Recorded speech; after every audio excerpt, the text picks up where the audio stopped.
Hold up.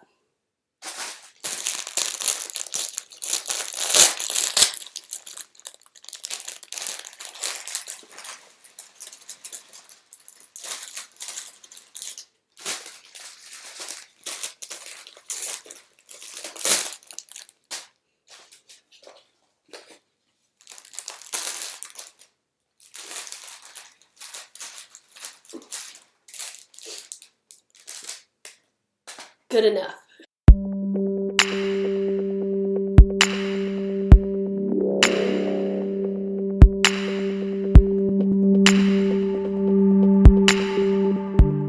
Hey guys, welcome back to my channel. For those of you who do not know me, hello, I am Leslie. And for those of you who have been subscribed to me for like over a year, anyway, then you guys might remember that last February I did a series of videos for that entire month that was based off of love and relationships and the good times, the not so good times, and the really embarrassing times. Well, I decided I kind of like doing that, so I figured I'm going to pretty much carry on the same theme because this is the month of love. It is going to be Valentine's Day, and so welcome to, I guess, technically the second video of February. The first one was a haul that I just put in as a bonus video, but I guess this one is really diving deep into the subject, and it's going to get intense. Like, if you've seen this, if you've seen the title of this video, you know it's getting deep. And I don't know if I should tell this story in a funny way, but there's not really a funny way. This was my worst breakup, hands down. It's also a really long story, so I should probably just get into it. So for those of you who are not caught up with where we are in this trilogy, you can check out this video, my first kiss. Yes, he was my first kiss and my worst breakup. And then this video right here, and this one is about when I found out that he was abstinent. So I have no comment. Just if you want to catch up, I'll also put some links in the description. So if you're someone who, wants to be completely filled in, stop this video, go check those out, come back here, and give myself, maybe I'm hoping it counts as 2 views. So, okay, moving on. So I had this boyfriend, every time. So I had this boyfriend my senior year of high school, and I met him over the summer before classes started, and then he asked me out on my birthday. We started dating, as in we'd actually go on dates, and then he asked me to be his girlfriend, and I said yes. Anyway, so we had been together for several months. And then, finally,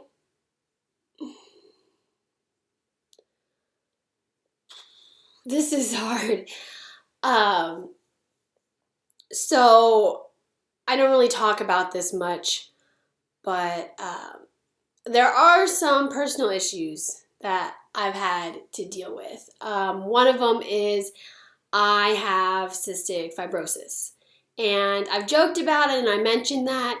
And overall, my health is good, but it can catch up to you. It's a progressive disease. There's not really a real cure for it, but there's a lot of good medications on the market. So, don't take away the Affordable Care Act. But anyway, so I've had to deal with that. And I would say that I am in a good place with everything now. But in high school, I was really self-conscious about it, and I guess I always felt like I wasn't good enough to have, to be loved by a guy. Or if I, was in a relationship, I kind of always, sold myself short because I just figured I was lucky for a guy to find me attractive. I had good friends, and I felt like that they cared for me, but I just didn't feel attractive. I felt sickly. I kind of felt gross because, it's a lung disease. And so I was just very insecure. So I had found out that I was going to be hospitalized. And it was my first hospitalization, and I was very scared about that because sometimes, being a progressive disease, you can plateau, but sometimes you hit a drop off and you never recover. And so, realizing that I was going through my first hospitalization, I kind of felt like this could be the beginning of the end. And I tried my best not to think about it, but at 18 years old, and we're talking about graduating high school, college, and then just being successful, launching yourself, your career, your life, like all of that, it was just something that I just shoved in the back of my mind. In order to function, I went to a school that had strong academics, and in order to function and do well in classes and sports and my social life, I just had to keep that in the back of my mind. But something like those, you can feel like you can always rely on your family, your best friends, and your boyfriend. So, it was always just kind of weird. My boyfriend, when he found out that I had CF, I found out from his mom telling my mom that apparently he cried. And as touching as that is, it's very hard feeling like you're not on equal playing fields because he's under the perception that you're not going to live very long. And maybe I shouldn't have taken it so personal, but when you're insecure about something already, you take it really personal. So I was not looking forward to that.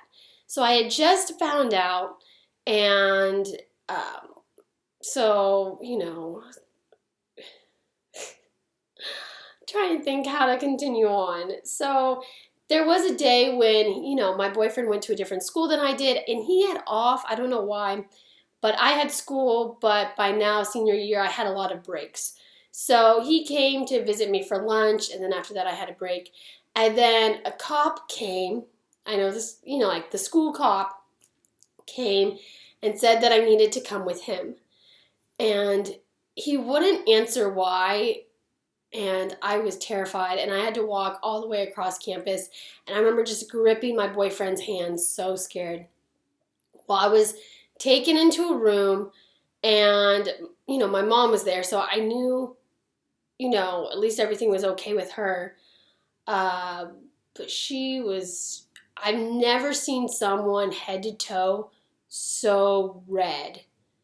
It was like all the blood had just gone straight to the surface of her skin, and it was just weird. So everybody left the room, and it was just me and her.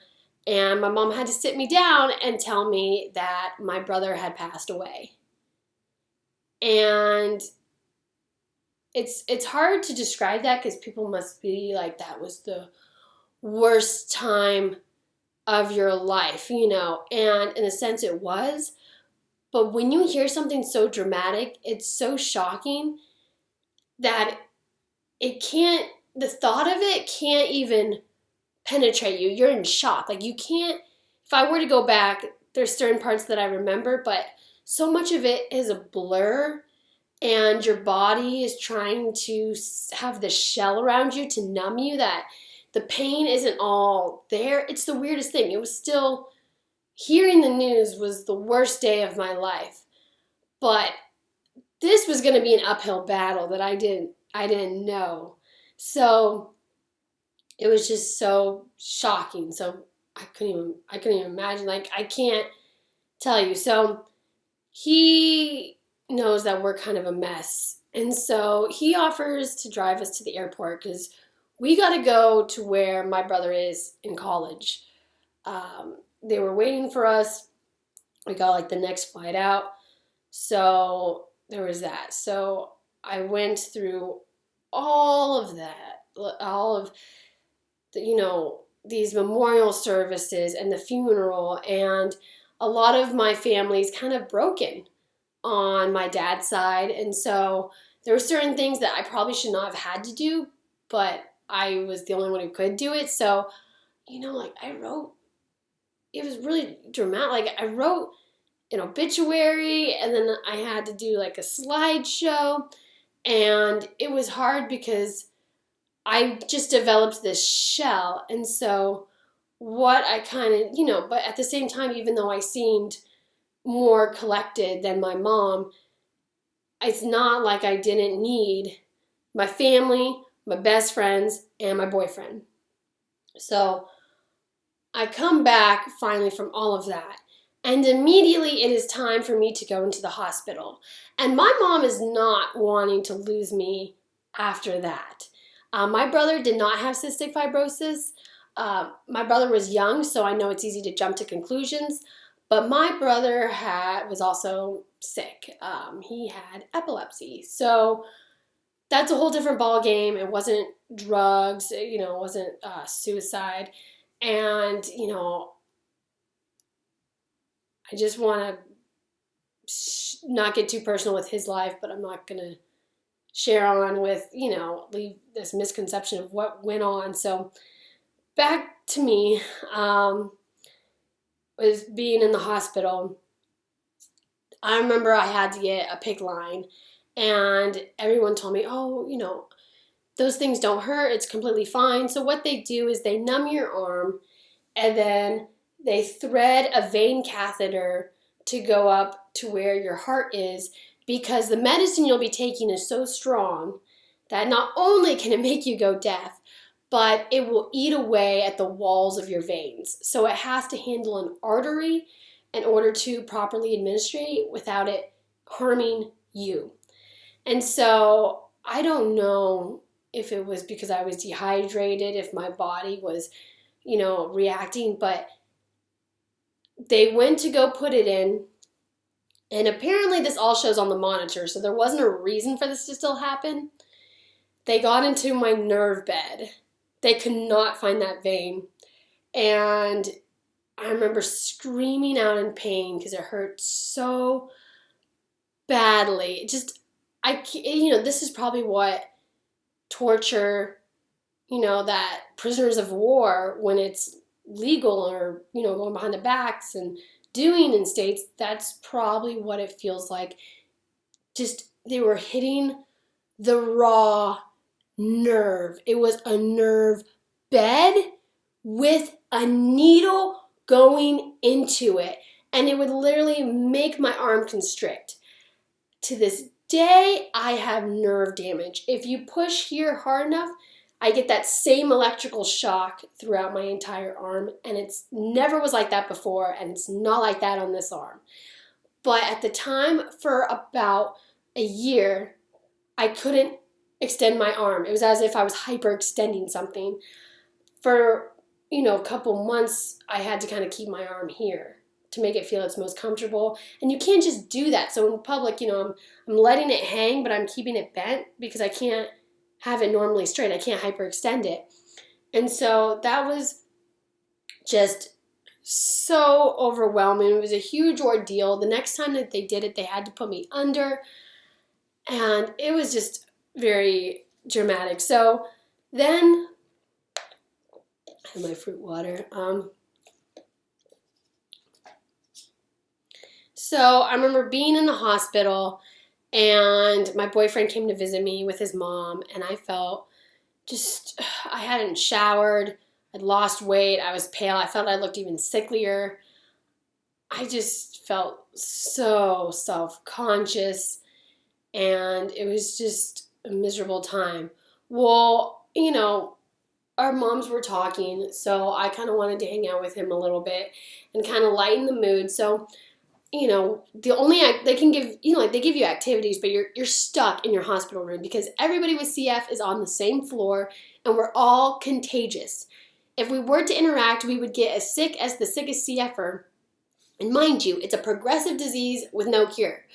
So you're pretty much can be taking years off of your life by your choices to socialize on the floor. So if I go out, I have to wear a mask because I cannot inhale their germs. So I have to wear a mask, and I want us to, they gave me expo markers. I was like, do you want to just decorate my door? Like, I don't even know. And he refuses to wear a mask with me when I ask him to. And that just set me so incredibly off the edge. And I just remember being super hurt by that. And then he left, And I remember I was mad and upset, but a lot of my reasoning was because of my brother. My brother wasn't popular in high school. So when it came time for dances, he didn't really get asked. Sorry, this eyebrow's driving me crazy. He didn't get asked to the Sadie Hawkins dance where girls ask the guys. And I had a guy friend who hadn't been asked. And he was, he was my guy friend. He was really fun to hang out with. So I wanted to go with him, but I was so hurt. I didn't really explain it well to my boyfriend at the time. And so immediately he got furious. He stopped talking to me. So I didn't hear anything. I didn't know what was going on there. So after 5 days of being in the hospital, I still had to do a full 2 weeks of IV treatments, but they have at-home kits, and their goal is to try to get you out of the hospital. Excuse me, because every person wants to try to get out of the hospital, but there's so many germs there with CF. So got out. I remember driving home, and then I saw all of my stuff that I had at his house on my front porch, and then there was a note that went on to tell me how I changed as a person, and the new person I'd become was just, was a terrible person. And it really hurt because, yeah, I've changed. I can't help but change. I've become an only sibling overnight, and I was really close with my brother. And then also, my entire life has changed. My relationship with my mom, even if we were close, it's still going to change. And how people are going to treat me for a long time, it's going to change, and all of that. And I didn't want the change. I wanted it to go back to normal. I don't get why any of that had to happen. And so it was just really hard to read. And my mom was so mad. She sent him a text message. But yeah, and so he broke up with me in a letter after being in the hospital for 5 days. And it was a total of 2 weeks after finding out about my brother's passing. 2 weeks. And it was on Valentine's Day. And so this is just a really depressing video I'm sending your way. But not all the stories can be funny. And I guess it's easy, I talk February, I love February to be about love, but 5 years ago, February was really, really rough. And I lost one of my support systems, even though I didn't really love him. I didn't know what love was, but someone who's your support system, it's not the fact that it's just to fizzle out. He was so mean in that letter. And we worked together. We were lifeguards together still. And I remember he told me that, he welded this necklace and he asked for it back because he needed it for his portfolio. And so I gave it to him, so he could take pictures and all that. And then he never gave it back. And I just figured, well, that was the only gift he gave me for Christmas. I gave him all this stuff. I bought him stuff. I made him stuff. Granted, I don't know how long that necklace took to make, but I really put an effort, and I was really proud. That was my first relationship. That was my necklace. So I asked for it back, and he gave it to me, and I remember him going, oh, I wasn't going to give this to you back.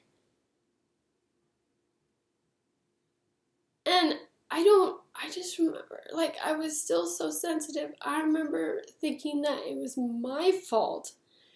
And I remember crying and him having to hold me while I'm crying, to hug me. And I'm thinking, when I think about this, I'm like, why would I hug this mean guy who always talked, who was so strict. I go to church and, I'm a Christian. And that was that kind of, always put forward that they were a Christian family, and I didn't practice abstinence, so there was trouble there with, me being there, and like they were always mad at me thinking I was some slut, and I wasn't, and I had just got my first kiss. And, just because I don't practice abstinence doesn't mean I'm just going to go around and have sex with people. And then he was just going to he was there when I found out about my brother. He was there in the hospital. And within 2 weeks, he did all of that. And then he just took away my Christmas gift. He was, there was no empathy there. There was no sympathy. There was no anything. And, that's not how Christianity works. That's not how religions are supposed to be. That's not how humans are supposed to be. And so I guess at the same time, there's that kind of thinking like, oh shit, her brother's dead now. I can't break up with her. But he wasn't going to break up with me. He was so mad that I wasn't going to take him to Sadie's. His pride was hurt. That was why. When we talked, that was why. So, because even his mom then later was saying that she wanted to have a moderated conversation to see if we could get back together. And after that, I'm thinking, hell no. Like, why am I putting all my effort in trying to get back with this guy who was so mean to me when really the man that I'm thinking about is my brother, not him. So that was my worst breakup. And I've had other poor Valentine's days. And I guess there's good reason for me to be pessimistic about love and life and Valentine's Day, but I'm not. This was a bad breakup. This was not the best relationship, but I'm not going to let it affect me. I mean, I can't believe I'm crying now bringing this up, but, it's kind of nice to cry because it's not so much about the breakup, but just going back and thinking about my brother. It's good to cry because I wasn't always the best at showing my emotions, and I don't really want to go in on this. This is not my story to tell. This is my brother's. This is his personal life. So I want to kind of like end this, but yeah. Okay. Give me just a moment and then I'll do the outro. Okay, guys. Thank you so much for listening. This was actually really good therapy because all of this happened in February. And so, thanks. I'm not here to, like, subscribe, you do what you want, but thanks for listening. Bye. 'Cause I never think about you.